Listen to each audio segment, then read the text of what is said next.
Hello everyone, स्वागत करता हूँ आपके अपने यूट्यूब चैनल रोजगार विधान पे। आज के इस वीडियो में आपको बताने वाला हूँ SKME यूजी सेमेस्टर 1 एग्जाम के बारे में। जी हाँ दोस्तों, जैसा कि आप लोग स्क्रीन पे देख सकते हो, जो कि NEP सेशन 2024, 28, 23, 27 और 22, 26 स्टूडेंट के लिए बहुत ही इंपॉर्टेंट वीडियो होने वाला है। तो यहाँ पे आप लोगों के लिए मैं वोकेशनल पेपर 1 का जो अंडरस्टैंडिंग इंडिया का क्वेश्चन प्लस आंसर लेकर के आया हूँ, जो कि आपके एग्जाम में अच्छा से अच्छा मार्क्स आप लोग ला सकते हो। जो कि उसका एग्जाम जो आप लोग देख सकते हो यहाँ पे 14 और 15 जुलाई को है। किसी का एग्जाम 14 जुलाई को होगा, किसी का 15 को, है ना। तो उसके लिए मैं टॉप आप लोगों के सब्जेक्टिव क्वेश्चंस लेकर के आया हूँ, जो कि आपका एग्जाम में आएगा। देख सकते हो आप लोग 50 में 50 फिक्स कर लो, है ना। ये कितना नंबर का एग्जाम होता है तो आपको पता होगा, ये 50 नंबर का एग्जाम होता है ना। तो परीक्षा में पूछे जाने वाले संभावित प्रश्न लेकर के आया हूँ दोस्तों। मैं आपको बता दूँ, आज के इस वीडियो में आपको जो क्वेश्चंस दूंगा और आंसर दूंगा, उससे बाहर एग्जाम में नहीं आएगा। ठीक है, मैं एक ही चीज़ को बार बार रिपीट नहीं कर सकता, क्योंकि ये गाइडलाइन के खिलाफ है यूट्यूब का, है ना। चलिए, तो आप लोगों को इस वीडियो में क्वेश्चंस तो मिलेगा ही, प्लस आपको आंसर भी मैं इस वीडियो में देने वाला हूँ। तो वीडियो काफ़ी लंबा होगा और आपको इसी वीडियो में क्वेश्चन और आंसर भी करा दिया जाएगा, है ना। तो वीडियो के अंत तक बने रहें। कि मैं आपको बता दूँ, आपका यूनिट से जितना भी इंपॉर्टेंट क्वेश्चन बनता है, सारा का सारा मैं इसमें ले चुका हूँ, है ना। और आप लोग देखोगे तो ये नहीं है कि मैं जितना भी क्वेश्चन मैं आपको दूंगा उससे ही क्वेश्चन आएगा, है ना, उससे बाहर नहीं आएगा, क्योंकि मैं आपका सिलेबस के अकॉर्डिंग ही क्वेश्चंस को बनाता हूँ। आप लोग पिछला मेरा सब्जेक्ट का देख लेना, हिंदी का है, फिर डिजिटल एजुकेशन का मैं अपलोड किया हूँ, मेजर पेपर का अपलोड किया हूँ। तो आप लोग देखोगे कि जितना भी मैं क्वेश्चंस देता हूँ, उसमें से सारा का सारा जो है क्वेश्चन जो मैच कर जाता है ना। तो आपको भी क्या करना है, इस वीडियो को पूरा देखना है, और जितना भी मैं क्वेश्चंस दूंगा उसी से आएगा, इसलिए अच्छा से आप लोगों को पढ़ना है। और चलिए, अब मैं आपको बता दूं, वीडियो को शुरू करने से पहले आप लोगों से भाई एक छोटी सी रिक्वेस्ट है कि आप लोग जो हमारे इस यूट्यूब चैनल पर नए हैं, तो जो चैनल को जो सब्सक्राइब कर लीजिए और बेल आइकन को दबा लीजिए, है ना, ताकि ऐसे वीडियो जो आप लोग को मिलता रहे। मैं देखता हूँ कि वीडियो तो मेरा बहुत कोई देखता है, लेकिन वो लाइक नहीं करता भाई, सब्सक्राइब नहीं करता है ना। तो आप लोगों को क्या करना, सबसे पहले भी इस वीडियो को सब्सक्राइब कर लीजिए और वीडियो को लाइक कर लीजिए और चैनल को जो सब्सक्राइब कर लीजिए, है ना, ताकि ऐसे वीडियो आपको टाइम टू टाइम मिलता रहे। मैं आपको बता दूं, हमारा ये जो चैनल है आपको सेमेस्टर 1 से लेकर के जो है 8 तक आपका काम देने वाला है ना। क्योंकि कॉलेज और यूनिवर्सिटी का जो भी छोटा बड़ा अपडेट होता है, वो सब आपको हमारे इस यूट्यूब चैनल पर जो है देखने को मिलेगा, वो भी सबसे पहले, और सही जानकारी आपको रिप्लाई भी मिलता है ना। और चलिए, तो मैं अभी इस टॉपिक पर मैं अभी बात नहीं करूंगा। चलिए, मैं आप लोगों के लिए क्वेश्चंस और आंसर मैं देने वाला हूँ, है ना। तो जो भी अंडरस्टैंडिंग इंडिया का पेपर में जो भी इंपॉर्टेंट क्वेश्चन होने वाला है, आंसर भी आपको मिलेगा, क्वेश्चंस और आंसर दोनों मिलेगा, है ना। और मैं आपको बता दूं, एक छोटी सी रिक्वेस्ट है, आप लोगों को वीडियो का डिस्क्रिप्शन में उसका लिंक मिल जाएगा, यानी कि मेरा टेलीग्राम चैनल चलता है, व्हाट्सअप चैनल चलता है, व्हाट्सअप ग्रुप। तो ये सारे सोशल मीडिया को आप लोग जरूर से ज्वाइन कर लीजिए, है ना।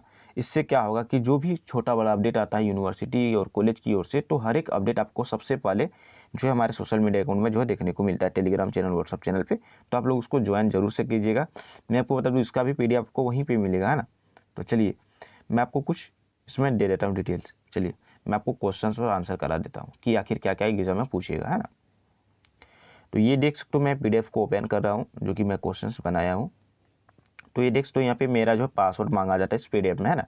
तो आखिर मेरा इस PDF का पासवर्ड क्या है, मैं वीडियो के मैं कहीं भी बीच में आपको बता दूंगा कि जो मैं PDF आपको दूंगा इंपॉर्टेंट क्वेश्चन और आंसर, उस PDF, अगर उसका PDF आप चाहते हैं तो उसको मैं टेलीग्राम पर क्या करूँगा, अपलोड कर दूंगा, है ना। तो वहाँ पर वो पासवर्ड मांगेगा और आप पासवर्ड डालोगे तो वो ओपन हो जाएगा ना। तो वीडियो में कहीं भी मैं बीच में आपको बता दूंगा वो पासवर्ड, तो आप अच्छा से देख लेना, ध्यान में रखना, है ना। तो चलिए, ऐसे भी आपको PDF नहीं भी चाहिए तो कोई दिक्कत नहीं, आपको ये मैं यूट्यूब पर ही करा दूंगा। सेम वही आपको PDF मिलेगा, सिर्फ टेलीग्राम में, है ना। तो चलिए, मैं आपको क्वेश्चन और आंसर कराने वाला हूँ, है ना। चलिए, तो पासवर्ड मैं यहाँ पे फिल कर लेता हूँ। तो चलिए दोस्तों, जैसा कि आप लोग स्क्रीन पे देख सकते हो, ये क्या है, अंडरस्टैंडिंग इंडिया का, यानी कि वोकेशनल पेपर जो आपका, उसका अंडरस्टैंडिंग इंडिया का इंपॉर्टेंट क्वेश्चन में लेकर के आया हूँ। देख सकते हो, ये UG सेमेस्टर 1 का, है ना। तो चलिए, मैं बता दूं आपको, मैं यूनिट्स वाइज को तैयार किया हूँ। यूनिट बाई मतलब कि आप लोग देखोगे आपका सिलेबस किस प्रकार से, आप चलिए वो देखिए पहले। तो यहाँ पे आप अपना सिलेबस को देखोगे, तो यहाँ पे देखिए आप लोग, ये जो है सिलेबस है आपका, क्या है, सिलेबस अंडरस्टैंडिंग इंडिया का सिलेबस यूनिट में आपका बांटा गया है। टोटल कितना यूनिट में बांटा गया है, तो 4 यूनिट में बांटा गया है ना। और यहाँ पे आपको मैं बता दूँ, यहाँ पे देखिए सिलेबस में आपका क्लियर लिखा रहता है कि आखिर क्या क्या पूछेगा, किस किस टॉपिक पर पूछेगा, है ना। तो यहाँ पे सारा का सारा आपका ये सिलेबस है, SKME UG सेमेस्टर 1 का ये सिलेबस है अंडरस्टैंडिंग इंडिया का, है ना। तो आप देखोगे कि यूनिट्स वाइज को तैयार किया गया है कि क्या क्या यूनिट 1 में पढ़ना है, क्या यूनिट 2 में पढ़ना है, और क्या क्या क्वेश्चन पूछता है ना। तो इसी के अकॉर्डिंग जो है, इसी सिलेबस के अकॉर्डिंग मैं बनाया हूँ यूनिट बाय करके, है ना। तो चलिए, मैं आपको क्वेश्चंस को दिखाता हूँ। चलिए देखिए, तो यहाँ पे देखोगे तो मैं आपका यूनिट वाइज तैयार किया हूँ, जो कि आपका सिलेबस के अकॉर्डिंग ही है। और मैं जितना भी दे रहा हूँ मैं आपको बता दूँ, इसका बाहर में एग्जाम में नहीं आएगा दोस्तों। मैं एक ही चीज़ को रिपीट नहीं करूँगा, इसलिए इस वीडियो को जो है अपने दोस्तों तक भी शेयर कर दीजिए, ताकि वो भी जो अच्छा से अच्छा मार्क्स ला सकता है ना। चलिए, इंपॉर्टेंट क्वेश्चन की मैं बात करूँ तो आप लोग देख सकते हो यहाँ पे क्या है कि वोकेशनल पेपर जो है आपका अंडरस्टैंडिंग इंडिया है, जो कि यूजी सेमेस्टर 1 का इंपॉर्टेंट क्वेश्चन है। चलिए, यूनिट में पहला यूनिट में आपका क्या है, भारतीय स्वतंत्रता संग्राम है ना। पहला क्या आपका यूनिट 1 में भारतीय स्वतंत्रता संग्राम, ये यूनिट का नाम हो गया आपका ना। तो इस यूनिट में जो है कितने लॉन्ग क्वेश्चन बनते हैं, चलिए वो देखिए आप लोग। तो इस यूनिट में आपका लॉन्ग क्वेश्चन जो है टोटल 3 क्वेश्चन बनता है। मैं 3 क्वेश्चन इसलिए लेकर के आया हूँ क्योंकि आप लोगों को पता होगा एग्जाम जो है group A, group B, group C इस तरह करके होता है ना। तो एक दिन में देखोगे आप तो 9 या 10 बजे से स्टार्ट होता है ग्रुप ए का, और 1 या 2 बजे तक चलता है। फिर देखोगे कि आप ग्रुप बी का स्टार्ट होता है 2 बजे से लगभग 5 बजे तक, लगभग ऐसे चलता है। फिर ग्रुप सी जो उसका नेक्स्ट दिन का एग्जाम होता है ना। इसीलिए मैं इस तरह से क्वेश्चन 3 इंपॉर्टेंट क्वेश्चन लेकर के आया हूँ, जो कि मैं आपको बता दूँ कोई ग्रुप ए में पूछ देगा, कोई ग्रुप बी में पूछ देगा, इस सब में से कोई ग्रुप सी में। तो इसी से आपका क्वेश्चन रहेगा लॉन्ग क्वेश्चन है ना। तो यूनिट 1 में ये आपका 3 इंपॉर्टेंट क्वेश्चन है, जो कि आप लोग देख सकते हो। चलिए मैं एक एक करके पॉइंट्स वाइज बताता हूँ।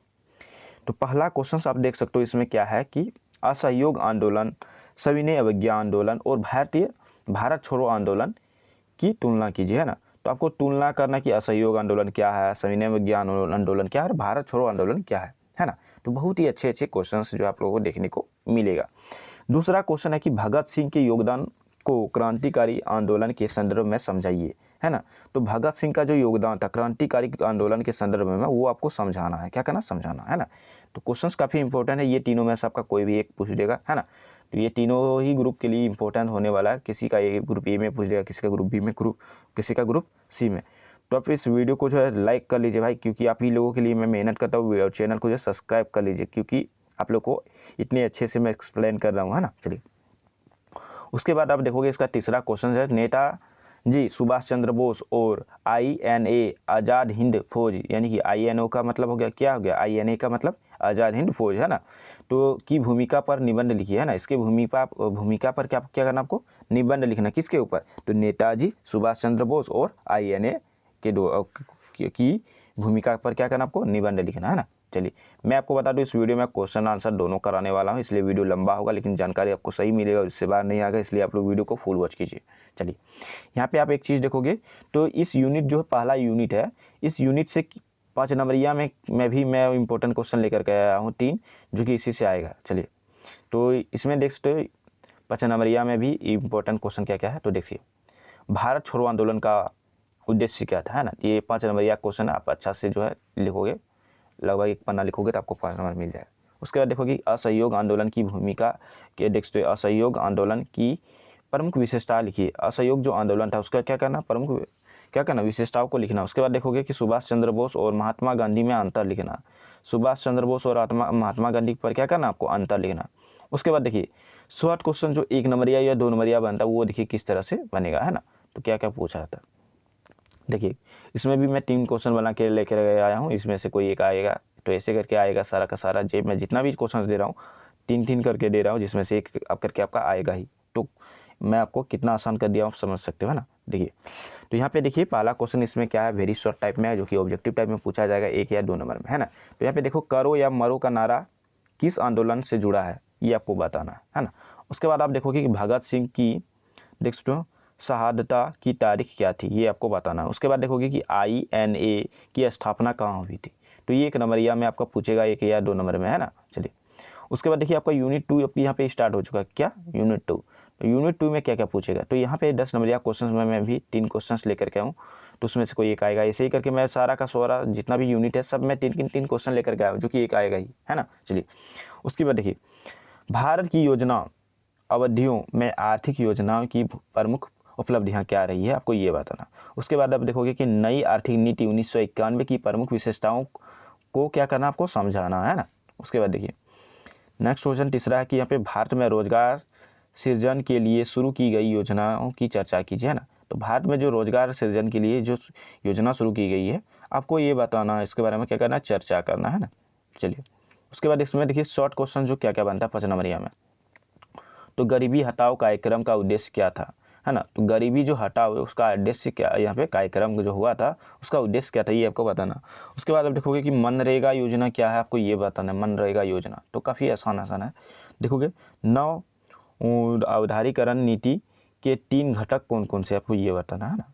तो चलिए सबका मैं आंसर दूंगा, टेंशन नहीं लीजिए आप, है ना। उसके बाद देखिए इसमें वेरी शॉर्ट टाइप और ऑब्जेक्टिव टाइप में क्या क्या क्वेश्चन पूछेगा। तो देखिए नई आर्थिक नीति कब लागू हुई, आपको बताना कि नई आर्थिक नीति जो है कब वो लागू हुई थी। उसके बाद देखोगे कि नेक्स्ट यानी कि हरित क्रांति का जनक किसे कहा जाता है। तो ये काफ़ी ज़्यादा रिपीट होता है, तो हरित क्रांति का जनक किसे कहा जाता है, तो ये क्वेश्चन जो है काफ़ी रिपीट होता है, तो हो सकता है ये भी आपको मिल जाए, है ना।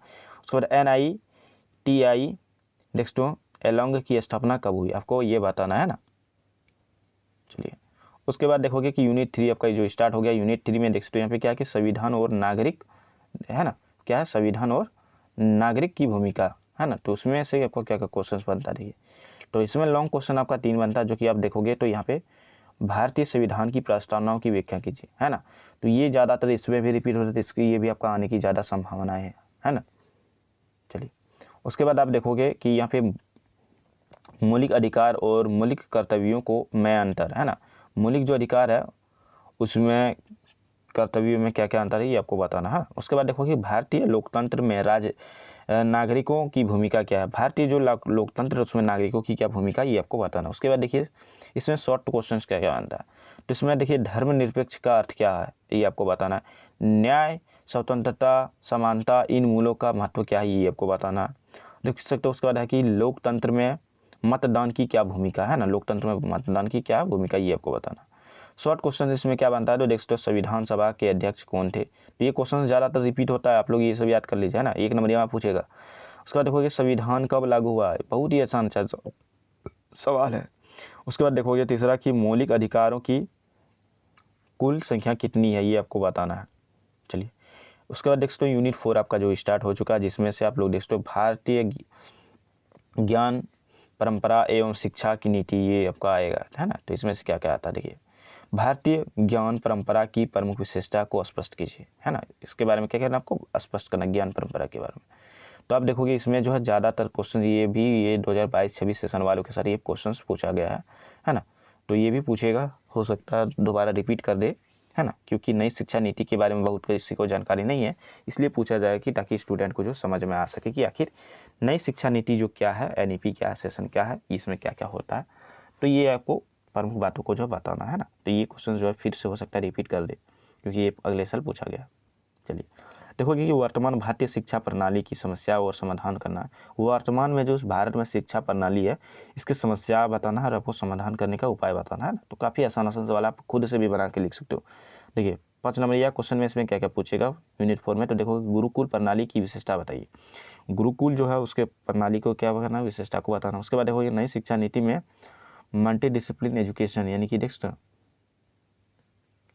कि एजुकेशन की भूमिका क्या है, तो आपको बताना है। जो मल्टी डिसिप्लिन कोर्स है आपका देख वो इसके बारे में क्या क्या होता है आपको ये बताना है ना। उसके बाद देखिए आधुनिक शिक्षा प्रणाली की 2 समस्या बताना। आधुनिक जो अभी चल रहा है ना, तो इसमें 2 समस्या आपको बताना शिक्षा से रिलेटेड। चलिए उसके बाद आप वेरी शॉर्ट में देखोगे क्या क्या पूछेगा। तो देखो NEP 2020 कब लागू हुई, ये आपको बताना है। उसके बाद देखोगे कि 533+4 का क्या तात्पर्य है, ये आपको बताना। उसके बाद IKS का पूर्ण रूप क्या है, यानी इसका फुल फॉर्म क्या है, ये आपको बताना।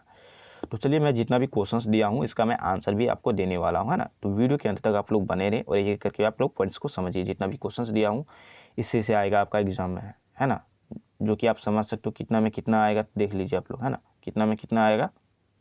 तो देख सकते हो कितना में से कितना, तो आप लोग समझ सकते हो कि आप लोगों को कितना मार्क्स ला सकते हो इसमें, है ना, क्योंकि ये एक ही चीज़ को मैं रिपीट नहीं कर सकता। चलिए तो मैं लॉन्ग क्वेश्चन इसका आप लोगों को करा देता हूँ अभी, है ना। तो देखिए यहाँ पे जो है आप देखोगे कि मैं यहाँ पे 2 क्वेश्चन PDF जो है बनाया हूँ, जो कि अंडरस्टैंडिंग इंडिया का एक में आपका क्वेश्चन देखने को मिलता है और दूसरा में आपका आंसर, क्वेश्चन और आंसर दोनों। तो चलिए मैंने आपको क्वेश्चंस तो करा दिया कि ये क्वेश्चन आएगा और इसी से आने वाला है ना। तो चलिए आप लोग देखिए अब इसमें से क्या क्या क्वेश्चंस का आंसर देखिए। सारा का जितना क्वेश्चंस दिया हूँ सबका आंसर भी दिया हूँ, क्योंकि बहुत सारे स्टूडेंट जो है कमेंट करते हैं, क्योंकि मैं डायरेक्ट ऐसे क्वेश्चन दे देता हूँ तो बोलता है भाई आप आंसर दीजिए, है ना। तो इसी वीडियो में आपको आंसर भी देने वाला हूँ। चलिए जैसे ही मैं यहाँ पे क्लिक करता हूँ डेस्कटॉप पे पासवर्ड मांग रहा है। चलिए मैं पासवर्ड को फिल कर लेता हूँ। तो चलिए दोस्तों देख सकते हो ये पीडीएफ जो है ओपन हो चुका है कुछ इस प्रकार से। आप यहाँ पे देखोगे तो बहुत ही अच्छे सवाल का जो है क्वेश्चन और आंसर मैं दोनों दिया हूँ। देखिए यहाँ पे वोकेशनल पेपर यहाँ पे देख सकते हो जैसा कि अंडरस्टैंडिंग इंडिया है UG semester 1 important questions plus answer देख सकते हो, है ना। तो मैंने आपको पहले ही बोला था कि मैं क्वेश्चंस दूंगा, आंसर भी दूंगा, इसलिए वीडियो के अंत तक आप लोग बने रहे। और वीडियो पसंद आए भाई वीडियो को लाइक कर दीजिए और अपने दोस्तों तक इस वीडियो को जरूर से शेयर कीजिए, ताकि आप लोग सपोर्ट करोगे तब ना हमको लगेगा कि नहीं हमको वीडियो बनाना चाहिए, है ना। तो सेमेस्टर 1 से लेकर के मैं सेमेस्टर 8 तक का आपका सपोर्ट करने वाला हूँ। कोई भी डाउट होगा, प्रॉब्लम होगा, आप बेझिझक कमेंट कीजिएगा, मैं आपको रिप्लाई भी दूंगा। सही जानकारी आपको हमारे चैनल पे जो है देखने को मिलेगा, चाहे वो कॉलेज का अपडेट हो या फिर यूनिवर्सिटी का अपडेट हो। हर एक अपडेट सबसे पहले और सही जानकारी हमारे चैनल पे जो देखने को मिलता है ना। चलिए यहाँ पे आप देखोगे तो मैंने जैसे यूनिट बाय आपको वहाँ पे क्वेश्चंस करा, वैसे ही यूनिट बाय मैं आपका उसका आंसर भी कराने वाला हूँ, है ना। तो चलिए, तो मैंने बताया था कि यूनिट 1 में क्या है कि भारतीय स्वतंत्रता संग्राम, है ना। तो उसमें जो क्वेश्चंस मैंने दिया था 1 नंबर पे, उसी का क्वेश्चन का यहाँ पे आंसर आप देखोगे। तो क्वेश्चन आंसर दोनों यहाँ पे लिखा हुआ है, टेंशन न लीजिए, है ना। तो चलिए मैं थोड़ा सा जूम कर देता हूँ ताकि आपको डिस्प्ले में जो है थोड़ा सा अच्छा से दिखे। आप भी जूम कर सकते हो, आपको मोबाइल में इस यूट्यूब पर सिस्टम दिया गया है ना। चलिए इसमें क्वेश्चन जो है, पहला क्वेश्चन क्या बना था यूनिट 1 का, तो देखिए असहयोग आंदोलन, सविनय विज्ञान आंदोलन और भारत छोड़ो आंदोलन की तुलना कीजिए, है ना। तो ये तीनों जो है इसके बारे में क्या करना, आपको तुलना करना। चलिए तुलना क्या करना, देखिए उत्तर में देखिए इसका आंसर क्या क्या दिया गया। चलिए यहाँ पे देखिए लिखा गया कि भारत के स्वतंत्रता संग्राम में महात्मा गांधी का नेतृत्व 3 बड़े देखो जनार्दन हुए हैं, है ना। तो इसका 3 बड़ा क्या था, योगदान था। क्या क्या, पहला असहयोग आंदोलन था, दूसरा सविनय विज्ञान आंदोलन था और तीसरा भारत छोड़ो आंदोलन। तो ये सब कब कब हुआ था, तो देखिए असहयोग आंदोलन जो हुआ था 1920 ईस्वी में हुआ था, सविनय विज्ञान आंदोलन 1930 ईस्वी में और भारत छोड़ो आंदोलन 1942 ईस्वी में हुआ था, है ना। तो देखिए ये सभी आंदोलन ब्रिटिश शासन के खिलाफ जागरूकता और असहयोग को प्रतिरोध के प्रतीक बने, है ना। तो ये आखिर क्यों हुआ था, तो ये ब्रिटिश शासन जो था उसके खिलाफ था और जागरूकता और असहयोग और प्रतिरोध के प्रतीक ये बना था, है ना। चलिए ये जितना भी बना था यानी कि आंदोलन, है ना। तो चलिए एक एक करके मैं बताता हूँ। पहले मैं आपको बताता हूँ असहयोग आंदोलन, है ना। तो ये 3 था कि तीन आंदोलन था, क्या क्या था, देखिए असहयोग आंदोलन हो गया, सविनय विज्ञान आंदोलन हो गया, भारत छोड़ो आंदोलन, ये 3 तो तीनों का मैं आंसर देने वाला हूँ। देखिए यहाँ पे देखिए पहला क्या है कि असहयोग आंदोलन, है ना। क्या, असहयोग आंदोलन। तो यहाँ पे देखिए असहयोग आंदोलन क्या है कि 1920 से 22 तक चला था, है ना। 1920 से 22 तक। तो आरंभ देखिए 1 अगस्त 2020 से ये स्टार्ट हुआ था, कौन, वो असहयोग आंदोलन, है ना। इसका कारण क्या था वो समझिए पहले। जैसे मैं लिखा हूँ ऐसे ही आपको आंसर लिखना है, तो आपका फुल में फुल मार्क्स मिलेगा, है ना। जैसे मैं लाइन बना के लिख रहा हूँ ऐसे ही आपको लिखना है, जैसे पीडीएफ में मैं लिखा हूँ ऐसे ही आप लिखोगे तो आपको फुल में फुल मार्क्स मिलेगा और अच्छा मार्क्स मिलेगा, है ना। चलिए तो इसका आरंभ कब हुआ था असहयोग आंदोलन, तो देखोगे 1 अगस्त 1920 में हुआ था, है ना। और कारण इसका क्या था असहयोग आंदोलन का, तो जलियांवाला बाग, है ना, नरसंहार और रोलर एक्ट के खिलाफ आंदोलन, है ना। तो ये जलियांवाला बाग से रिलेटेड है और रोलर एक्ट के खिलाफ था, है ना। रोलर एक्ट हो गया के खिलाफ आंदोलन था। इसका उद्देश्य आखिर क्या था, तो वो देखिए उद्देश्य इसका इसलिए था कि ब्रिटिश सरकार से असहयोग करके आत्मनिर्भर भारत की स्थापना करना। क्या था, तो ब्रिटिश जो सरकार था उससे क्या करना था, असहयोग करके जो है निर्भर भारत की स्थापना करना, है ना। उसके बाद इसका प्रमुख कार्य क्या था, तो इसका प्रमुख कार्य यह था कि सरकारी नौकरी, है ना, न्याय, स्कूल, विदेशी और वस्त्रों का बहिष्कार करना, है ना। तो ये सब उसका क्या था, मोटिव था। नेतृत्व कौन था, तो महात्मा गांधी इसका नेतृत्व था, है ना। और अंत आखिर कब हुआ, तो अंत जो है इसका देख सकते हो 2022 ईस्वी में हुआ, तो चौरा चोरी कांड के कारण स्थगित हो गया, है ना। तो यहाँ पे देख सकते हो कब हुआ था, ये पूछा जाएगा कि चौरा चोरी कांड जो है कब हुआ था, 1922 ईस्वी में हुआ था, है ना। तो ये 1 नंबर में पूछ सकता है। चलिए सविनय विज्ञान आंदोलन के बारे में देखिए। सविनय विज्ञान आंदोलन जो था तो ये देख सकते हो आप लोग 1930 से लेकर के 1934 तक चला था, जो कि आरंभ हुआ था कब, 12 मार्च 1930 ईस्वी में दांडी यात्रा से, है ना। तो आप लोगों का ये जो थोड़ा सा ये डेट वगैरह है, ईस्वी वगैरह, तो ये भी याद कर लेना क्योंकि 1 नंबर या में रिपीट कर देगा, है ना, क्वेश्चन दे देगा। चलिए उसके बाद देखोगे इसका उद्देश्य आखिर क्या था, तो ब्रिटिश कानूनों को का शांतिपूर्ण उल्लंघन करना। इसका उद्देश्य आखिर क्या था, तो ब्रिटिश जो सरकार था उसका कानून था उसका शांतिपूर्ण क्या करना, उल्लंघन करना था, है ना। और प्रमुख कार्य क्या था, तो नमक कानून का विरोध कर न देना और विदेशी वस्तुओं का बहिष्कार करना। नमक कानून का क्या करना था, विरोध करना था और कर न देना और यानी कि कर यानी कि टैक्स नहीं देना, है ना, विदेशी यात्रियों का बहिष्कार करना। चलिए, इसके बाद इसका ये था कि गांधी इडविन समझौता में क्या हुआ था कि 1931 ईस्वी के तहत गांधी जी ने द्वितीय गोलमेज सम्मेलन में भाग लिया और असफलता समझौते का पालन न होना, आंदोलन पर दमन, ये हुआ, है ना। चलिए, तीसरा देखोगे तो आप भारत छोड़ो आंदोलन, जो कि कब हुआ था, 1942 में हुआ था दोस्तों, है ना। इसका आरंभ कब हुआ था दोस्तों, 8 अगस्त 1942 को हुआ था। और ये क्यों हुआ था, तो देखिए, अंग्रेजों भारत छोड़ो प्रस्ताव पारित हुआ, कब हुआ था, अंग्रेजों भारत छोड़ो प्रस्ताव पारित हुआ था, है ना। स्थापना कब हुआ था, तो मुंबई में अखिल भारतीय कांग्रेस समिति में हुआ था ना। तो ये गांधी जी का नारा था, करो या मारो, ये नारा, हाँ ये भी पूछ सकता है, आप लोग समझ सकते हो, करो या मारो किसका नारा है, तो ये गांधी जी का नारा है ना। चलिए, तो ये लॉन्ग क्वेश्चन का ही मैं अभी आंसर दे रहा हूँ, अभी तो बाकी है बाकी सबका, है ना। चलिए, उद्देश्य इसका देखोगे तो उद्देश्य क्या है कि भारत से तुरंत देखो ब्रिटिश सत्ता का अंत करना। उद्देश्य का क्या था कि ब्रिटिश को जो है, हाँ, ब्रिटिश से तुरंत जो है इसका सत्ता का अंत कर देना, है ना। उसके बाद देखोगे इसका विशेषता आखिर क्या है, तो विशेषता यह एक पूर्ण विद्रोह था जो कि जन आंदोलन, है ना, हिंसक घटना, ब्रिटिश संचार व्यवस्था पर हमला। परिणाम इसका क्या था, तो हजारों लोग गिरफ्तार हुए, परंतु आंदोलन ने ब्रिटिश शासन पर नींव को हिला दिया था, है ना। चलिए, इसका मुख्य तुलनात्मक देखोगे तो आप लोग देखिए, इसका मुख्य तुलना क्या है, मुख्य अंतर आप लोग देखोगे तो तालिका भी बना सकते हो, जैसे कि आंदोलन हो गया, इधर वर्ष हो गया, उधर उद्देश्य विशेषताएं, है ना। तो इधर आपको यहाँ से यहाँ तक आंदोलन देखने को मिल जाएगा, इसका वर्ष यहाँ पे देखने को मिल जाएगा, इसका मुख्य विशेषता यहाँ पे देखने को मिल जाएगा। तो चलिए आप लोग इसको भी देख लीजिए, है ना। तो असहयोग आंदोलन कब हुआ था, तो 1920 में हुआ था। इसका प्रमुख उद्देश्य की विशेषता, इसमें इसका जो उद्देश्य का प्रमुख विशेषता क्या था, तो असहयोग द्वारा विरोध, अहिंसक और शैक्षिक व सामाजिक बहिष्कार करना। वहीं संविज्ञान आंदोलन 1930 ईस्वी में हुआ था। उसका उद्देश्य प्रमुख विशेषता क्या था, तो कानूनों का उल्लंघन करना और नमक और सत्याग्रह का बहिष्कार करना। वहीं आप देखोगे कि भारत छोड़ो आंदोलन जो है 1942 ईस्वी वर्ष में, यानी कि 1942 ईस्वी में हुआ था। और इसका जो प्रमुख उद्देश्य का विशेषता क्या था, तो देखोगे तो ब्रिटिश शासन से मुक्ति, करो या मरो करो, अंतिम स्वतंत्रता संग्राम था, संघर्ष था, है ना। चलिए, उसके बाद आप देखोगे दूसरा क्वेश्चन हम लोग का था कि भगत सिंह और क्रांतिकारी आंदोलन का स्वतंत्रता संग्राम में योगदान समझाइए, है ना। तो आपको समझाना कि भगत सिंह जो था और क्रांतिकारी आंदोलन का स्वतंत्रता संग्राम में योगदान को क्या कहना, आपको समझाना। तो चलिए इसका आंसर को आप लोग देखिए। नेक्स्ट तो अभी इसमें 21 पेज है, तो आप समझ सकते हो कि वीडियो काफ़ी अच्छा होगा, लेकिन जानकारी आपको सही मिलेगा, आपका एग्जाम में बहुत ही हेल्प होने वाला है, आपके पास बहुत अभी टाइम है ना।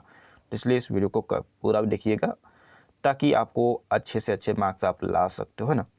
एक वीडियो देखोगे तो आप देख सकते हो एग्जाम में अच्छा मार्क्स लाओगे, आप समझ सकते हो, तो आपको थोड़ा सा तो टाइम तो देना होगा और वीडियो को जो है देखना तो होगा ही, है ना। तो आप लोग वीडियो को फुल वॉच कीजिए। चलिए, यहाँ पे आप देखोगे तो भगत सिंह जो था उसका क्रांतिकारी आंदोलन का स्वतंत्रता संग्राम योगदान को क्या कहना, समझाना। देखिए, तो चलिए आंसर देखिए आप लोग। भगत सिंह भारतीय स्वतंत्रता संग्राम के महान क्रांतिकारी था। कौन था, महान क्रांतिकारी था, कौन, भगत सिंह, है ना। निडर युवा थे, और ये क्या था, निडर था, ये डरता नहीं था किसी से। उनका उद्देश्य था कि ब्रिटिश शासन को उखाड़ फेंकना है। इसका उद्देश्य आखिर क्या था भगत सिंह का, तो विदेशी जो ब्रिटिश का जो शासन था उसको क्या करना, उखाड़ के फेंक देना, है ना। और समाजवादी भारत की स्थापना करना, और समाजवादी भारत का क्या करना, स्थापना करना, समाज में क्या क्या क्या करना, स्थापना करना, किसमें, भारत में, है ना। इसका ये उद्देश्य था। चलिए, इसका प्रमुख योगदान समझिए आप लोग, इसका प्रमुख योगदान क्या क्या था, है ना।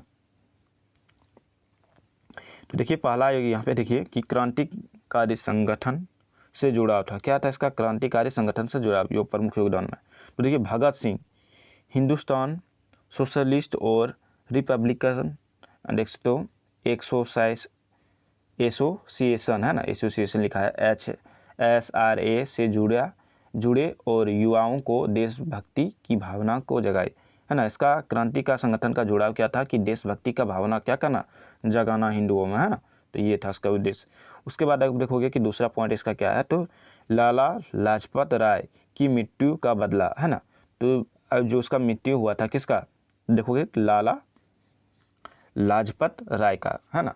तो देखो यहाँ पे साइड्स की हत्या 1928 देखो ब्रिटिश शासन के खिलाफ पहला बड़ा क्रांतिकारी कदम था, है ना।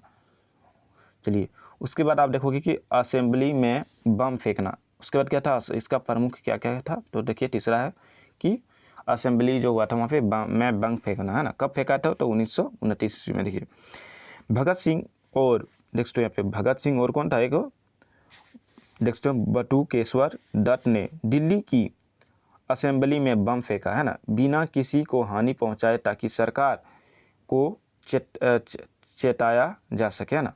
तो बिना किसी को हानि पहुंचाए वहाँ पे बम फेंका गया था, है ना, ताकि सरकार को क्या करना, चेताना है ना। देखिए उसके बाद देखिए उन्होंने नारा लगाया, इनकलाब जिंदाबाद, है ना। आप सुने होंगे इनकलाब जिंदाबाद, ये सुने हैं ना, तो उसी का बोला गया है।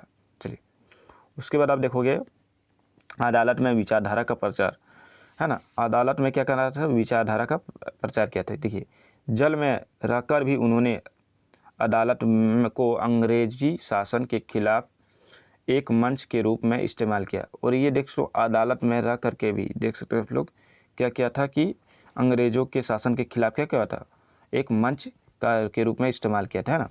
उसके बाद देखोगे कि शहादत, जिससे मैं पॉइंट्स बनाऊँ आपको बनाए हूँ पॉइंट्स को, वैसे ही आपको भी बनाना है ना।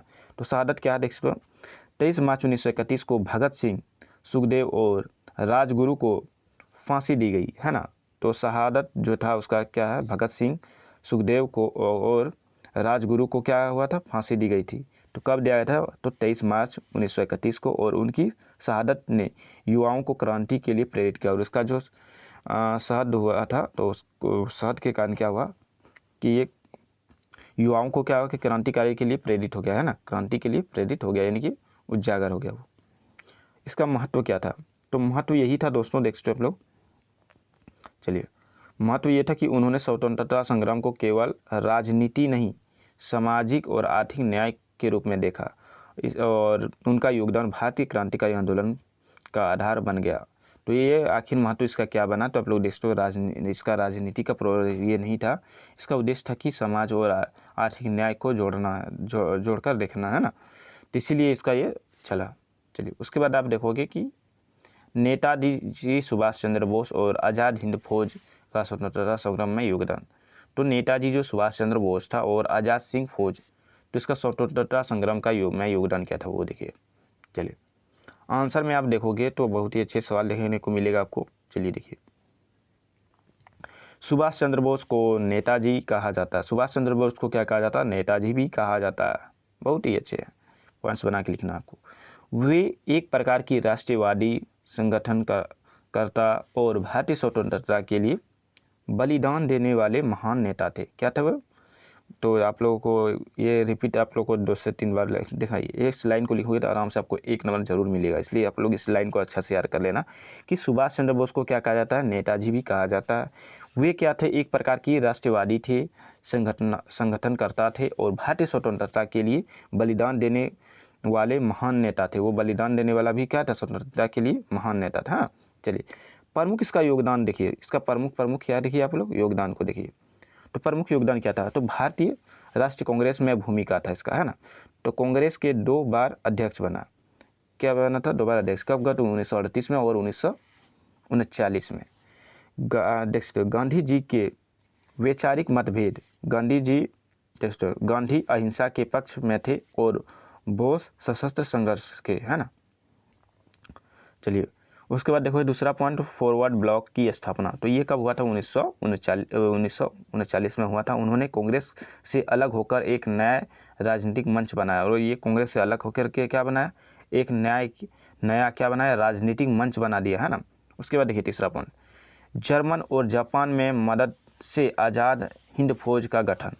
जर्मन और जापान की मदद से क्या हुआ, आज़ाद हिंद फौज का क्या हुआ, गठन हुआ। उन्होंने रास बिहारी बोस, है ना, से INA यानी कि आज़ाद हिंद फौज की कमान संभाली, है ना। कमान को क्या कहना, संभाला है। नारा दिया, इसमें नारा क्या दिया था, तो तुम मुझे खून दो मैं तुम्हें आज़ादी दूंगा। ये नारा किसने लगा था, आज़ाद हिंद फौज का नारा था।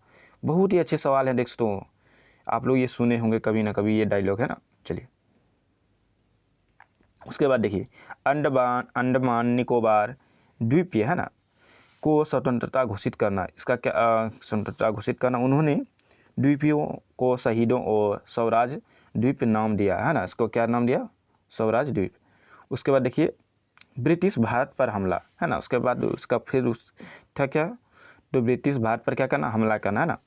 देखो ये मणिपुर, कोहिमा, है ना। उसके बाद देखिए इम्फाल में INA आज़ाद हिंद फौज ने ब्रिटिश सेना के युद्ध किया, है ना। हालांकि अंततः जापानियों की हार से प्रयास असफल हो गया, और ये जापान की हार से क्या हो गया, ये असफल हो गया, है ना। चलिए इसका महत्व को समझिए। तो नेताजी का कार्य भारत में ब्रिटिश सरकार के मनोबल को तोड़ने वाला साबित हुआ, जो कि आज़ाद हिंद फौज के सैनिकों पर देखो मुकदमा चलाना पड़ा, है ना, जिससे जनता आक्रोश में फैला और भारतीय सेना में कुछ हिस्सों में विद्रोह की भी भावना आई। देखिए इसका निष्कर्ष क्या आता है वो आप लोग देखिए। तो निष्कर्ष यही आता है दोस्तों, नेक्स्ट नेताजी और INA ने यह साबित कर दिया कि स्वतंत्रता केवल अहिंसा से नहीं बल्कि बलिदान और संघर्ष से भी प्राप्त की जा सकती है। वे युवाओं के लिए प्रेरणा स्रोत बन गए, है ना। इसका निष्कर्ष बनता है। यूनिट 2 देखिए। तो यूनिट 2 में आप देखोगे कि भारत की योजना अवधियों आर्थिक योजनाओं की प्रमुख उपलब्धियां सही रही, ये आपके बारे बताना आपको, है ना। तो चलिए ये सब लॉन्ग क्वेश्चन है, उसका आंसर देखिए। चलिए, है ना। तो आप लोग देख सकते हैं यूनिट 2 जो है आप लोग का स्टार्ट हो गया। मैं आपको बता दूं, आप लोगों को बहुत सारे स्टूडेंट का डाउट होगा कि इसमें 5 नंबरिया क्वेश्चन कहाँ है, 2 नंबरिया क्वेश्चन क्या है। तो आप लोग गूगल से सर्च कर सकते हो, है ना। और नहीं भी करोगे तो देखिए उसका आंसर इसमें शायद नहीं बना है क्या, मैं देख लेता हूँ। शायद 1 नंबरिया 2 नंबरिया का क्वेश्चन का जो है आंसर शायद नहीं बना है ना। देख लेता हूँ,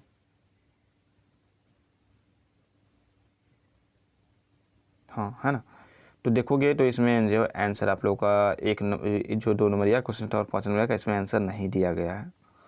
तो आप लोग कमेंट कर देना, मैं उसका PDF जारी करके बना दूंगा। और मैं जितना भी लॉन्ग क्वेश्चन दे रहा हूँ भाई, इसी से जो आपका एग्जाम में आने वाला है। मैं आपको बता दूँ, अगर यदि मैं इसका शॉर्ट क्वेश्चन का आंसर और 5 नंबरिया जो क्वेश्चन था उसका आंसर मैं नहीं दे पाया, तो आपको क्या करना, कैसे आपको आंसर खुद से निकालना है। तो मेरा एक वीडियो है जिस चैनल का नाम है आनंद डिजिटल वर्ल्ड, आप यूट्यूब पर सर्च करोगे तो आपको मिल जाएगा आनंद डिजिटल वर्ल्ड। उसमें आपको एक वीडियो देखने को मिल जाएगा। तो उस वीडियो का टाइटल होगा शायद 1 क्लिक में, यानी कि 10 सेकंड के अंदर जो है फ़ोटो क्लिक करके जो है आंसर कैसे निकाल सकते हो, है ना। तो उस वीडियो को आप लोग देख लेना, मैं उसमें प्रोसेस बताऊँ। आप खुद से जो चाहे कुछ भी क्वेश्चन हो, आप केवल उस क्वेश्चन का फ़ोटो क्लिक करोगे, यानी कि स्क्रीनशॉट ले लोगे, उसमें अपलोड कर दोगे और आपको बोलना है कि ये इसका आंसर दीजिए, तो आपको आंसर जो है 10 सेकंड के अंदर मिल जाएगा। तो उस वीडियो को आप लोग देख करके जो इसका आंसर भी निकाल सकते हो। क्योंकि बहुत स्टूडेंट का डाउट होगा कि आप भैया खाली लॉन्ग क्वेश्चन का आप आंसर दिए, शॉर्ट का नहीं दिए हैं। तो आप उस प्रोसेस को देख सकते हो। मात्र आप 10 सेकंड में जो क्या कर सकते हो, आंसर को 5 मिनट का आपको वीडियो देखना है, 10 सेकंड के अंदर आप आंसर निकाल सकते हो। तो कितना आसान सवाल, आसान चीज़ मैं आपको बताया हूँ, है ना। तो चलिए आपको वो देख लेना, आनंद डिजिटल वर्ल्ड पर वीडियो अपलोड है, सर्च करके यूट्यूब पर। चलिए यहाँ पे स्टार्ट करता हूँ, है ना। तो क्वेश्चन इसमें क्या था यूनिट 2 में देखिए, है ना। तो यूनिट 2 में है कि भारत की योजनाएं अवधियों में आर्थिक योजना की प्रमुख उपलब्धियां क्या रही है, ये आपको बताना। इसका आंसर देखिए। तो उसका आंसर यही है कि भारत में स्वतंत्रता प्राप्ति के बाद योजना असहयोग आयोग, है ना, ये उल्टा पढ़ दिया मैंने। भारत में स्वतंत्रता प्राप्ति के बाद योजना आयोग की स्थापना हुआ। क्या हुआ, भारत में स्वतंत्रता प्राप्ति हुआ, उसके बाद क्या हुआ, योजना में क्या हुआ, आयोग की स्थापना हुआ। कब हुआ था, 1950 ईस्वी में। और 1951 में प्रथम पंचवर्षीय योजना लागू हुई। उसके बाद क्या हुआ, प्रथम पंचवर्षीय योजना लागू की गई कब, 1951 में। इन योजनाओं का उद्देश्य सामाजिक, आर्थिक और औद्योगिक ढांचे को मजबूत करना था। इसका उद्देश्य आखिर क्या था, सामाजिक, आर्थिक और औद्योगिक ढांचे को क्या करना, मजबूत करना। चलिए तो पंचवर्षीय योजना के बारे में देखिए। पंचवर्षीय योजना की प्रमुख उपलब्धियां क्या थी। तो इसका प्रथम वर्ष कब था, तो देखते हो 1951 से ये 1956 तक चला, यानी कि पंचवर्षीय योजना इनकी 5 साल का, है ना। चलिए तो प्राथमिकता कृषि और सिंचाई था। इसका उद्देश्य क्या था पंचवर्षीय योजना का, तो प्राथमिकता और कृषि सिंचाई। बड़ी उपलब्धियां, खाद्यान्न उत्पादन में वृद्धि करना और बांध का निर्माण करना, जैसे बाखड़ा नांगल, है ना। उसके बाद द्वितीय योजना कब हुआ, वो पहला था, है ना। द्वितीय पंचवर्षीय योजना कब हुआ, तो देखोगे तो 1956 से 1961 तक चला था, है ना। तो ये नेहरू, नेक्स्ट यहाँ पे लिखा कि नेहरू महाल नोबिस मॉडल पर आधारित था और ये लघु एवं भारी उद्योगों की स्थापना करता था ना। इस बात में आप देखोगे संयंत्र में भिलाई, दुर्गापुर और राउरकेला में था ना, राउरकेला। उसके बाद हरित क्रांति, उसके बाद क्या पॉइंट आता है इसका, हरित क्रांति। तो हरित क्रांति जो है 1966 से 1970 के दौरान हुआ था। उन्नत बीज और डेक्सटो रासायनिक खाद और सिंचाई से गेहूं और चावल का उत्पादन बढ़ा, है ना, कृषि का आत्मनिर्भर बढ़ा। उसके बाद देखिए श्वेत क्रांति, उसके बाद क्या आता, श्वेत क्रांति। तो श्वेत क्रांति कब से कब तक हुआ, तो 1970 से 1980 तक चला, जो कि दुर्गंध उत्पादन में विश्व में अग्रणी और ऑपरेशन फील्ड योजना था और वर्गीज कुरियन का योगदान था, है ना। इसका देखिए पंचम और प्रथम योजना में गरीबी उन्मूलन, गरीबों को हटाना नारा, है ना। तो इसका नारा क्या था वो देखिए, ग्रामीण रोजगार योजनाएं, जैसे कि ग्रामीण रोजगार योजना था, जैसा कि देख सकते हो आप लोग IRDP, है ना, सिस्टम था इसका, जो कि और एक था TRYSEM, है ना, तो ये था। चलिए उसके बाद आप देखोगे कि IT और सेवा क्षेत्र का विकास 1990 के बाद निजीकरण और उदारीकरण और वैश्वीकरण से हुआ था, है ना। चलिए सूचना क्या था, तो इसका सूचना ये प्रौद्योगिकी टेलीकॉम की ओर से था और स्पोर्ट क्षेत्र में प्रगति करना, है ना। तो सामान्य प्रभाव इस पर क्या हुआ वो देखिए, तो औद्योगिकीकरण और नगरीकरण में वृद्धि, है ना। तो बुनियादी ढांचे, सड़क, बिजली में सुधार, रोजगार एवं गरीबी में कुछ हद तक कमी, परंतु क्षेत्र असमानता और भ्रष्टाचार की समस्या भी बढ़ी, है ना। चलिए इसका जो ये बनता है, यानी कि निष्कर्ष क्या बनता है, देखिए भारत की पंचवर्षीय योजना ने आर्थिक आधार पर मजबूत किया, कृषि एवं उद्योग दोनों को दिशा दी। हालांकि सभी योजनाएं पूर्ण रूप से सफल नहीं रही, लेकिन उन्होंने विकास पर नींव रखी। उसके बाद देखोगे कि प्रश्न जो है आता है दूसरा, जो कि नई आर्थिक नीति जो है 1991 की प्रमुख विशेषताओं को स्पष्ट कीजिए, यहाँ पे ये बोला गया है। चलिए इसका भी आंसर मैं देखिए लेता हूँ, है ना। तो इसका आंसर देखिए 1991 में भारत गंभीर आर्थिक संकट में था, विदेशी मुद्रा भंडार घट गई था, है ना, और कर्ज बढ़ा हुआ था और विकास दर क्या गिर गया था, है ना। ऐसा भारत सरकार ने नई आर्थिक नीति लागू की थी, जो कि 1991 में लागू की, जिसे डॉक्टर मनमोहन सिंह और प्रधानमंत्री VP नरसिंह राव के नेतृत्व में पेश किया गया था। ये किसके नेतृत्व में पेश किया था, देखिए, जिसे डॉक्टर मनमोहन सिंह और प्रधानमंत्री VP नरसिंह राव के नेतृत्व में पेश किया गया था, है ना। इसका मुख्य उद्देश्य देखिए, प्रमुख उद्देश्य, यानी कि तो प्रमुख उद्देश्य देखिए, अर्थव्यवस्थाओं को खेलना, निजी क्षेत्र को बढ़ावा देना, सरकारी नियंत्रण में कम करना और विदेशी निवेश आकर्षित करना, है ना, ये इसका प्रमुख उद्देश्य था। उसके बाद देखोगे तो नई आर्थिक नीति 3 संदर्भ में बांटा गया था, तो तीनों संदर्भ में आपको बता देता हूँ। जैसे लाइसेंस राज्य समाप्त करना, औद्योगिक और प्रतिबंधित हटाना, विदेशी मुद्रा विनिमय को सरल बनाया गया। उसके बाद निजीकरण, सार्वजनिक क्षेत्र में कंपनियों और विनिवेश निजी कंपनी और उन अनेक क्षेत्रों में प्रवेश की अनुमति, बैंक, बीमा, टेलीकॉम में निजीकरण को बढ़ावा देना, है ना। वैश्वीकरण देखिए, वैश्वीकरण तो विदेशी कंपनी के लिए भारत में निवेश का रास्ता खोला और WTO, IMF, वर्ल्ड बैंक के साथ समझौता, आयात निर्यात नीति में बदलाव किया, है ना। चलिए नई शिक्षा नीति के आखिर लाभ क्या था, तो वो देखिए, विदेशी निवेश में वृद्धि। उसके बाद देखोगे कि रोजगार के नए अवसर मिला, उपभोक्ताओं को अधिक विकल्प, सेवा क्षेत्र IT BPO में तेजी हुई, है ना। उसके बाद चुनौती इसका क्या कहो वो देखिए, चुनौतियाँ तो गरीब और ग्रामीण क्षेत्र में की अपेक्षा आर्थिक असमानता में वृद्धि हुई, कृषि क्षेत्र में सुधार नहीं, कृषि के क्षेत्र में क्या हुआ, सुधार नहीं हुआ था। इसका निष्कर्ष को देखिए, तो इसका निष्कर्ष में आप देखोगे तो नई आर्थिक नीति ने भारत की अर्थव्यवस्थाओं को वैश्विक स्तर पर प्रतिबंधित बनाया, लेकिन सामाजिक और क्षेत्रीय असमानताओं को जन्म दिया। अब आवश्यक है कि विकास संतुलन को समावेश हो, है ना। चलिए उसके बाद तीसरा क्वेश्चन आपका आ गया यूनिट 2 का, है ना। तीसरा क्वेश्चन क्या है कि भारत में रोजगार सृजन के लिए शुरू की गई योजनाओं पर चर्चा कीजिए, है ना। तो ये भी आप खुद से बना सकते हो, ये अच्छा सवाल है। देखिए क्या है, तो भारत में जो रोजगार का सृजन करने की शुरू की गई है, इसका योजना पर क्या करना, आपको चर्चा करना। तो इसका आंसर देखिए किस तरह से बनेगा। भारत में बेरोजगारी एक प्रमुख समस्या रही है ना। भारत में क्या है कि बेरोजगारी की एक क्या क्या प्रमुख समस्या रही है ना, प्रमुख समस्या रही है। तो इन समस्याओं से निपटने के लिए सरकार ने विभिन्न समयों पर रोजगार सृजन योजना शुरू की। इनका उद्देश्य गरीबी घटना, आय बढ़ाना और ग्रामीण शहरी लोगों को काम देने का अवसर देना, है ना। तो आप देखो कि भारत में क्या है, भारत में क्या है, बेरोजगारी की समस्या है ना। इस समस्या पर क्या करना, निपटाने के लिए क्या किया है कि समस्याओं को रोजगार का सृजन शुरू किया है, यानी कि नई नई योजनाएं शुरू की गई, जिसका उद्देश्य क्या है, तो उसका उद्देश्य है कि गरीबी घटना, आय बढ़ाना और गरीबी को क्या करना, घटाना है, घटना नहीं है ना, घटाना है, और आय को बढ़ाना है, और ग्रामीण शहरी लोगों को काम का अवसर को देना है, काम मिलना है, यानी कि देना है। देखिए मुख्य रोजगार योजना क्या है, तो IRDP।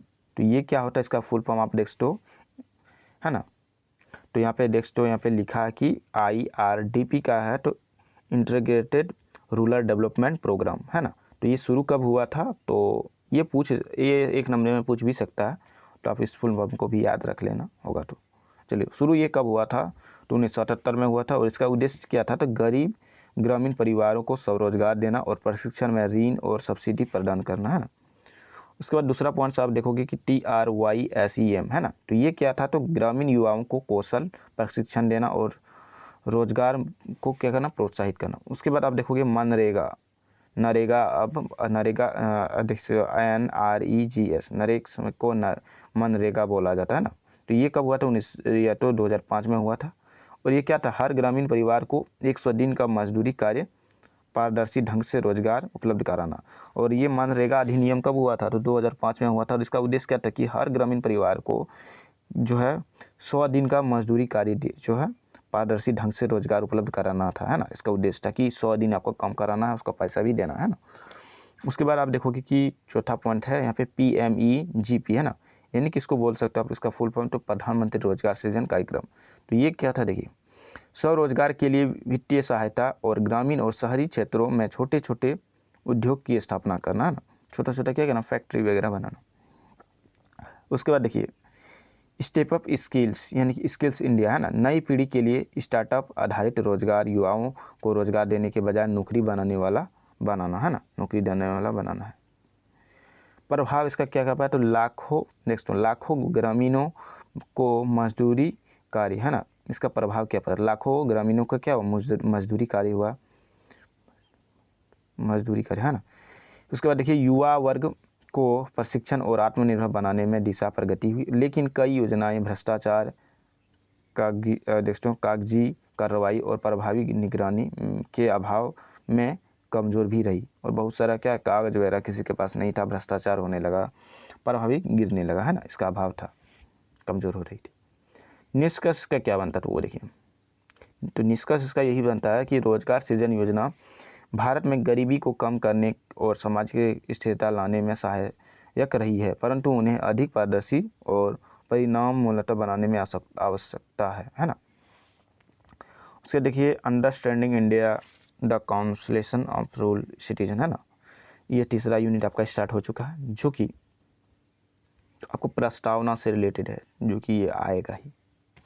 चलिए पहला क्वेश्चन इसमें क्या है, तो भारतीय स्वतंत्रता की प्रस्तावना की व्याख्या कीजिए। तो आपको बताना कि भारतीय स्वतंत्रता की प्रस्तावना की क्या करना, आपको व्याख्या करना। चलिए इसका आंसर को देखिए। भारतीय स्वतंत्रता की प्रस्तावना संविधान परिचयात्मक भाग है। क्या है, संविधान का क्या है, परिचयात्मक भाग है ना, जो यह बताती है कि संविधान किन आदर्शों, मूल्यों और उद्देश्यों पर आधारित है, आपको ये बताया गया है ना।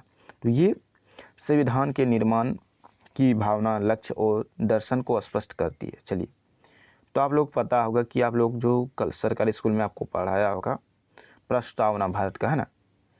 तो ये प्रस्तावना क्या कि हम भारत के लोग, भारत को एक, ये वाला प्रस्तावना जो था इसको आपको याद कर लेना। आप याद करोगे तो इसमें 10 से 15 नंबर आप आराम से लाओगे। इसलिए आपको ये प्रस्तावना ज़रूर से याद कर लेना है, क्योंकि ये क्वेश्चन आएगा ही।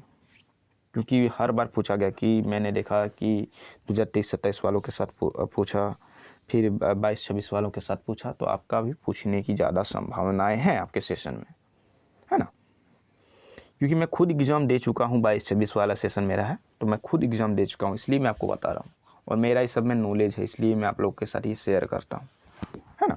चलिए यहाँ पे देखोगे तो आप देखिए बहुत ईजी। अच्छा, प्रस्तावना में आपको पता होगा कि हम भारत के लोग भारत को एक संपूर्ण प्रभुत्व संपन्न समाजवादी पंथ निरपेक्ष और लोकतंत्र गणराज्य बनाने के लिए तथा उसके समस्त नागरिकों को न्याय, सामाजिक, आर्थिक और राजनीतिक स्वतंत्रता, विचार अभिव्यक्त, विश्वास, धर्म और उपासना की समानता, प्रतिष्ठा के अवसर की समानता, है ना। चलिए, समानता और बंधुत्व जो व्यक्ति की गरिमा, राष्ट्रीय एकता, अखंडता सुनिश्चित करने के लिए इस संविधान को अंगीकृत अधिनियम और क्या लिखा है, तो आत्मर्पित करना, है ना। मैं बोल नहीं पा रहा हूँ, आत्मर्पित करना, है ना। चलिए, इसका प्रमुख तत्वों की व्याख्या है। इसका प्रमुख तत्व क्या क्या है वो आपको एक एक पॉइंट्स को क्या करना, समझाना है। तो प्रमुख तत्वों की व्याख्या करना, जैसे हम भारत के लोग, तो इससे क्या होता है कि संविधान का सर्वोच्च जनता के हाथ में है। ये क्या है, संविधान क्या है, सर्वोच्च जनता के हाथ में, कि जनता ही संविधान की असली निर्माता है। कि हम भारत के लोग, ये जो बोला गया है इसका आखिर मतलब क्या है, तो देखो जनता ही संविधान का असली क्या निर्माता यानी कि जन्मदाता है। उसके बाद देखो कि संपूर्ण प्रभुत्व संपन्न, भारत के किसी भी विदेशी सत्ता के अधीन नहीं है। भारत क्या है, किसी भी विदेशी सत्ता के अधीन नहीं है, अपने सभी आंतरिक और बाह्य मामलों को स्वतंत्र है। इसका जो बाह्य इनकी आंतरिक और बाह्य जो है ना, मामलों में स्वतंत्र है। समाजवादी, है ना, भारत में समान आर्थिक अवसर पर संसाधनों का न्यायपूर्ण वितरण और सुनिश्चित किया गया है। उसके बाद देखो कि पंथ निरपेक्ष, तो इसका आखिर क्या है, तो देखिए राज्य का कोई धर्म नहीं होगा, है ना। पंथ निरपेक्ष में क्या होता है कि राज्य का कोई धर्म नहीं होगा, सभी धर्मों को समान सम्मान और स्वतंत्रता दी जाती है। यानी कि आपको फूल छूट दिया जाएगा सभी धर्मों में। इसमें ये नहीं है कि राज्य में आपका कोई धर्म नहीं होगा, है ना। राज्य में कोई भी धर्म नहीं होगा, राज्य का कोई धर्म नहीं होता है ना, वो ये बताया गया। लोकतंत्रात्मक गणराज्य, है ना, जनता द्वारा चुनी गई सरकार, राज्य प्रमुख जनता द्वारा निर्वाचित होता है, जैसे राष्ट्रपति होता है ना, ये बताया गया। देखिए प्रस्तावना का उद्देश्य देखिए, तो न्याय है, देखिए सामाजिक, आर्थिक और राजनीतिक होता है। स्वतंत्रता क्या, तो विचार अभिव्यक्त और विश्व उपासना की स्वतंत्रता, विश्वास, है ना। समानता क्या, अवसरों और कानूनों के समक्ष समानता करना। बंधुता, भाईचारा, एकता का की अखंडता है ना।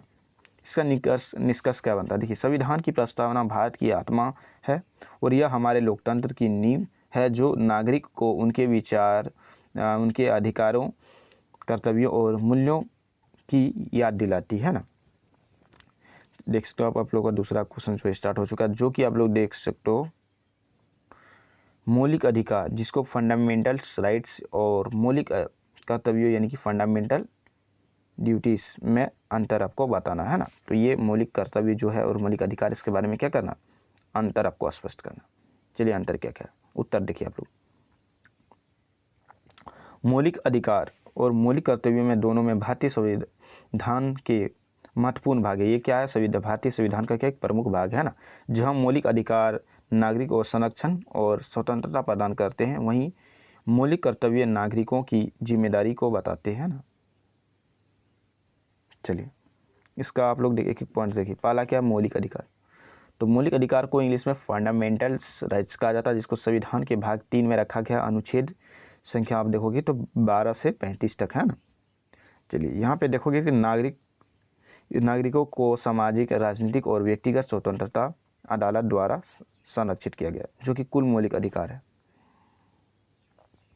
क्रम में इसको बांटा गया, जैसे कि 1 2 3 आप नंबर देख सकते हो, यानी कि सीरियल नंबर, और जो कि अधिकार का नाम यहाँ पे दिया गया। तो पहला क्या, समानता का अधिकार, स्वतंत्रता का अधिकार, शोषण के विरुद्ध अधिकार और धर्म की स्वतंत्रता का अधिकार, और सांस्कृतिक और शैक्षिक अधिकार, और संवैधानिक औपचारिक उपचारों का अधिकार, है ना। तो ये आपको लिखा गया। दूसरा आप देखोगे कि मौलिक कर्तव्य क्या क्या है। तो 19 संविधान के भाग 4A में रखा गया है ना, अनुच्छेद 51A में।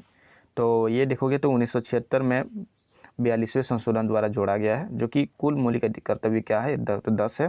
और नागरिकों के लिए नैतिक और राष्ट्र कर्तव्य, है ना। कुछ उदाहरण देखिए।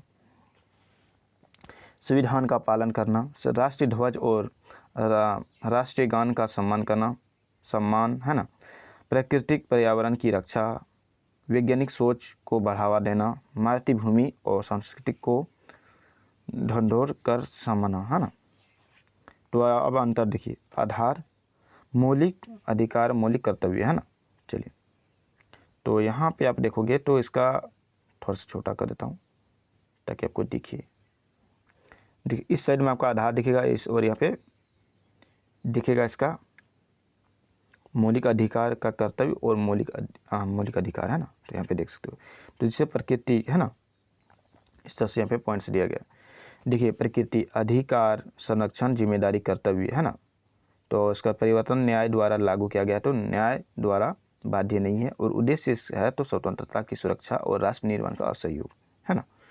इसका निष्कर्ष देखिए, मौलिक अधिकार और कर्तव्यों को एक दूसरे के पूरक, एक नागरिक को जितना अपने अधिकारों का उपयोग करना चाहिए उतना ही राष्ट्र के प्रति अपने कर्तव्यों का पालन भी करना चाहिए, है ना।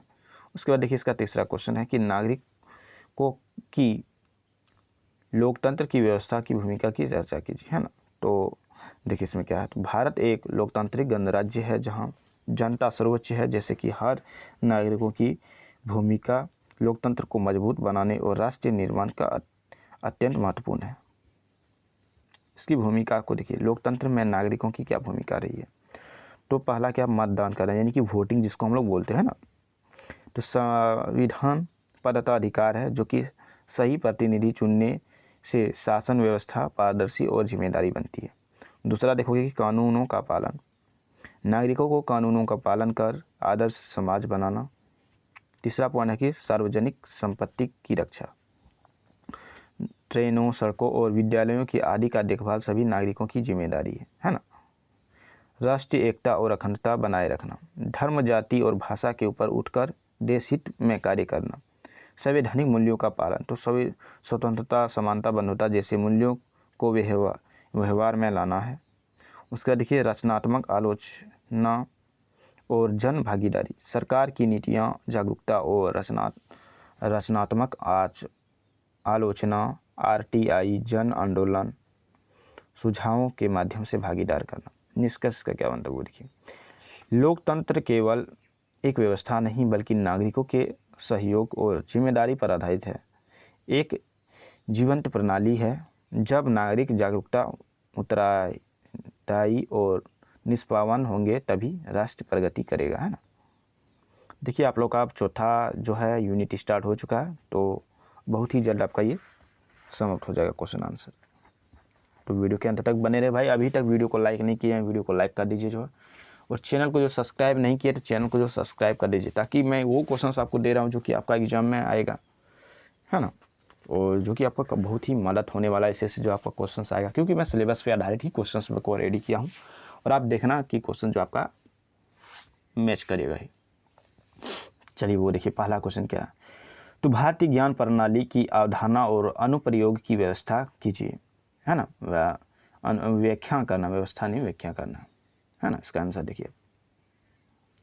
तो भारतीय जन प्रणाली, है ना, जिसको इंडियन नौ सिस्टम IKS, यानी कि भारत की प्राचीन और परंपरागत विद्या, विज्ञान, कला, साहित्य और चिकित्सा, कृषि, खगोल शास्त्र, गणित आदि एक समृद्ध भंडार है। क्या ये भंडार है ज्ञान का, है ना।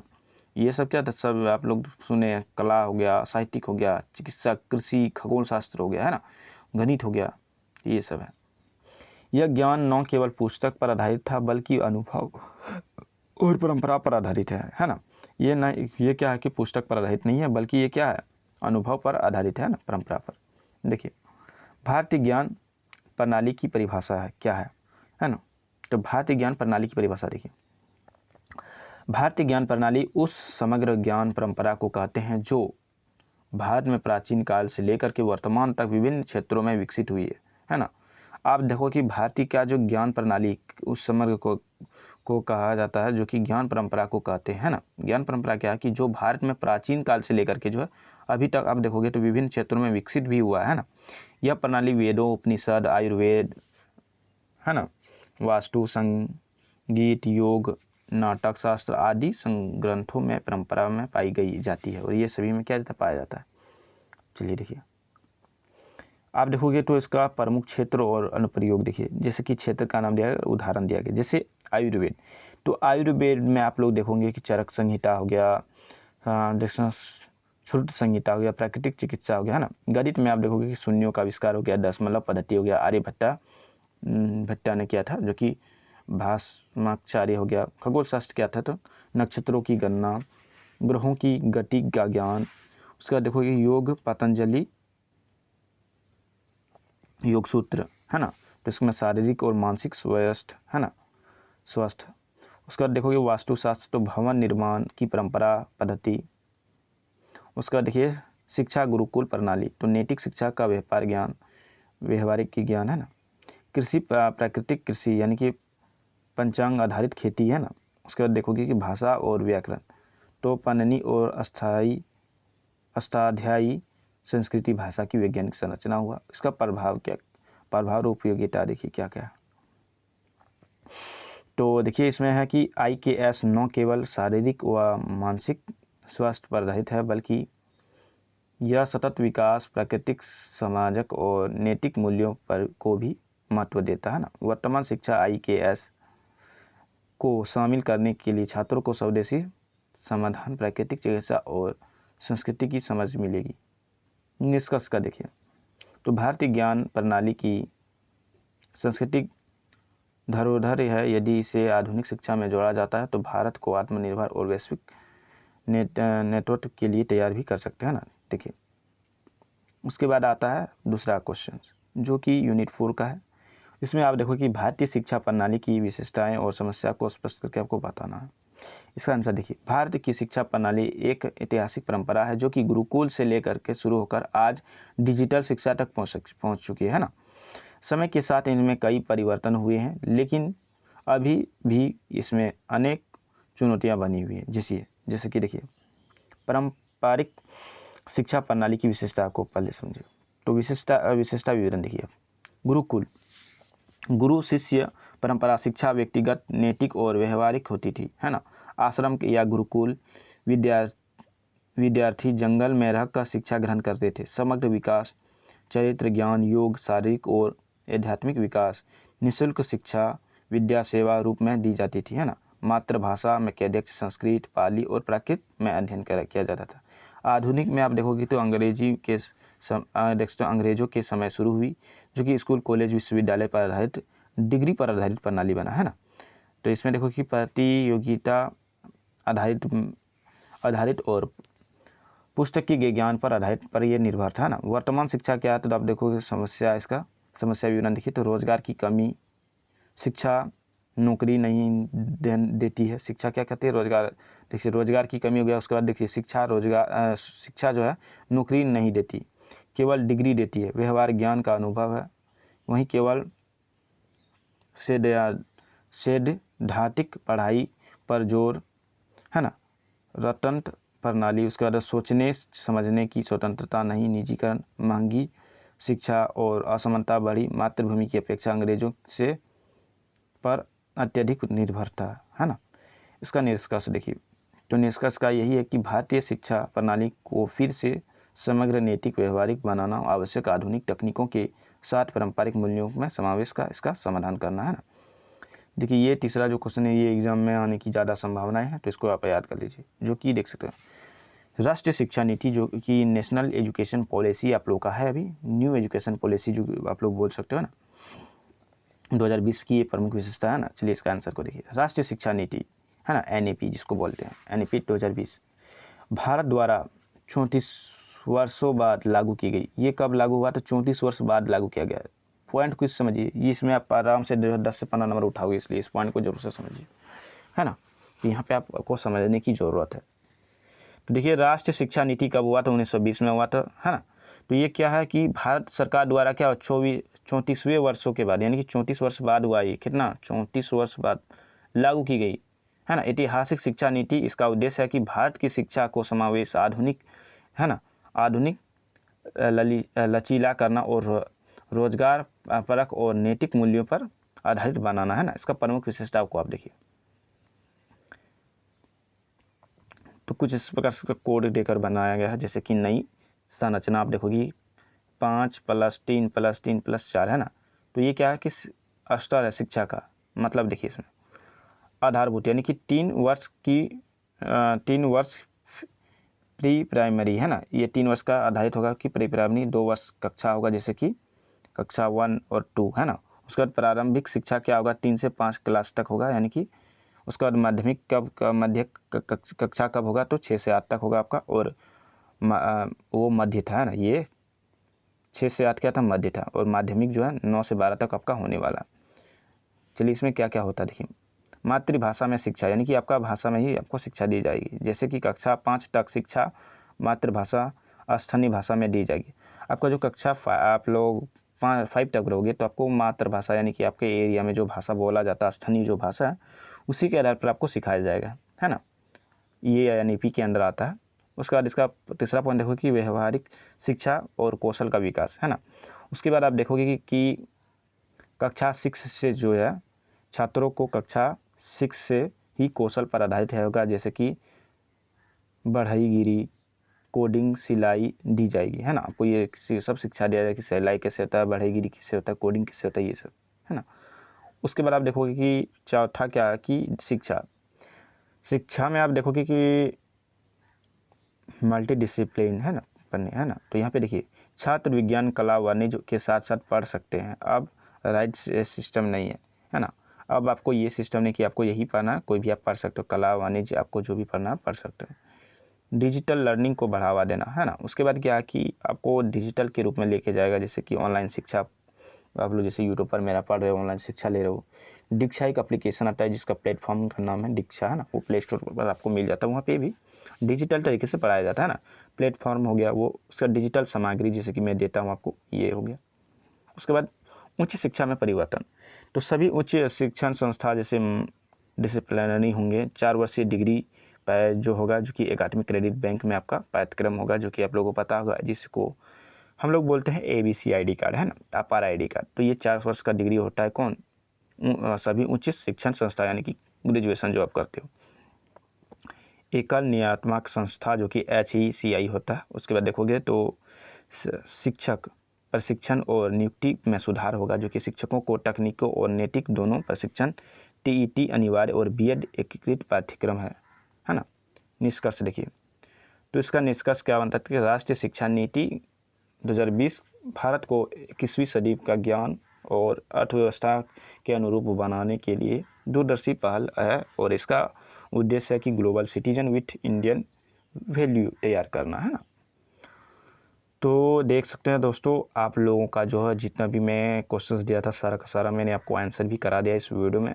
तो इसका अगर यदि आप PDF चाहते हैं तो मैं आपको बता दूं, आप लोगों को क्या करना है, इस वीडियो के डिस्क्रिप्शन में आपको मेरा टेलीग्राम चैनल, व्हाट्सएप ग्रुप, ये सब का आपको लिंक मिल जाएगा। तो आपको क्या करना है, वो सबको ज्वाइन कर लेना ना। वीडियो के डिस्क्रिप्शन में आपको लिंक मिलेगा, आपको ज्वाइन कर लेना। ज्वाइन करने के बाद क्या होगा कि आप जैसे मेरा टेलीग्राम चैनल ज्वाइन करोगे, वहाँ पे आपको ये PDF जो अपलोड मिल जाएगा। तो वहाँ पे जैसे ही आप अपलोड हुआ देखोगे तो वहाँ पे आपको पासवर्ड मांगा जाएगा। तो मैंने आपको पहले ही बताया दिया था कि आखिर जो पासवर्ड मांगा जाएगा, तो आखिर इसमें पासवर्ड क्या मांगा जाएगा, है ना। तो इस PDF को आप ओपन करोगे तो इसमें पासवर्ड मांगा जाता है। चलिए पासवर्ड को देखिए क्या मांगा जाता है। देखिए पासवर्ड आपको लिखना है वहाँ पे आनंद की दुनिया। देखिए आप लोग स्पेलिंग को देख लीजिए, जैसे कि बड़ी ए लिखना है, बाकी सब आपको छोटा रहना है, ANAND ऐसे करके आपको आनंद देना है। फिर आपको क्या करना है, एक बार स्पेस देना है, ये वाला जो है स्पेस, देखिए स्पेस दे दिए।